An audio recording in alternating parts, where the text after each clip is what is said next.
और प्रतिपल अनंत आनंद ब्रह्मांड बनते बिगड़ते हैं। जी जी जी। तो बापूजी शिव ब्रह्मांड का सर्जन और विसर्जन क्यों करते हैं? हाँ, कोई भी परमात्मा है जी तो परमात्मा जो ब्रह्मांड का सर्जन विसर्जन करता है, तो जैसे एक छोटा सा बच्चा होता है, खिलौना बनाता है, बिगड़ता है, तोड़ता है, फोड़ता है, सर्जन विसर्जन करता है। जी तो इनके लिए ये ब्रह्मांड खिलौना है और कुछ नहीं है। ओके। इनके लिए एक खिलौना जी। है, वो सर्जन करता है कि उनके पावर डाउन हो जाती है। और बापूजी उनके अंदर से जो आत्माएं निकली हुई है उनका क्या, जो शिव की रचना है उनका क्या?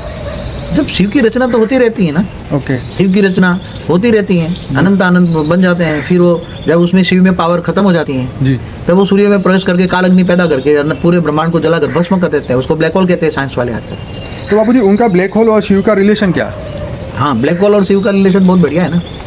ब्लैक होल के अंदर भी शिव है। हाँ हाँ। ब्लैक होल किसने बनाया? नहीं, एक ब्लैक होल किसने बनाया? ब्लैक होल सजीव है, निर्जीव है? ये तो बाबूजी बहुत कमाल की बात है, क्योंकि देखिए यहाँ धरती पे पड़ा हुआ पत्थर अपने आप हिल नहीं सकता। हाँ। तो ये ब्लैक होल जो है वो इतना अमेजिंग काम कर रहा है यूनिवर्स में। नहीं, ब्लैक होल के अंदर ग्रेविटी है कि नहीं है? आसपास वालों को खींच के खा जाता है ना। डेफिनेटली। हाँ जी तो जहाँ ग्रेविटी है तो वो चैतन्य शक्ति है ना। जी अब जब चैतन्य शक्ति है तो इसके अंदर चैतन्य आत्मा है। जी। तो चैतन्य आत्मा किसकी है? ओके। अब ब्लैक होल का बनता है जब सूर्य कहते हैं ना, सूर्य ब्लैक होल बन जाता है। जी तो जब शिव के अंदर ब्रह्मा के 100 साल पूरे होने पर जी। ब्रह्मांड का जो मालिक शिव है उसके अंदर अब पावर खत्म हो जाती है। जी। तो महाकल्प प्रलय में, महाकल्प प्रलय होता है वो। ओके। तो वो शिव सूर्य में प्रवेश करके काल अग्नि पैदा करके पूरे ब्रह्मांड को जलाकर भस्म कर देता है। तब उसको ब्लैक होल कहते हैं। तो ब्लैक होल के अंदर शिव है।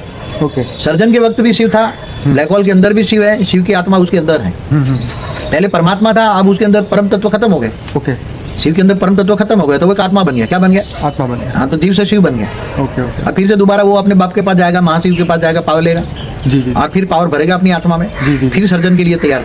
तो बापूजी जैसे आप कहते हैं कि शिव जीव बन गए, तो इस ब्रह्मांड में, इस पृथ्वी लोक में क्या वो अभी शरीर लेके वो भी मनुष्य की तरह बैठे होंगे? ऐसा है कि जब उसके अवतार होते हैं, ओके जब शिव निराकार जो परम धाम में होता है ना, ओके।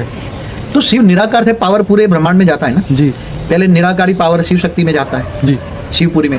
जी शिव शक्ति से पावर विष्णु में जाता है, जी। विष्णु से पावर ब्रह्मा में जाता है, ब्रह्मा से पावर फरिश्ताओं से, फरिश्ताओं से देवताओं, देवताओं से मनुष्यों में। और ये पूरे सोलर सिस्टम को पावर मिलता है।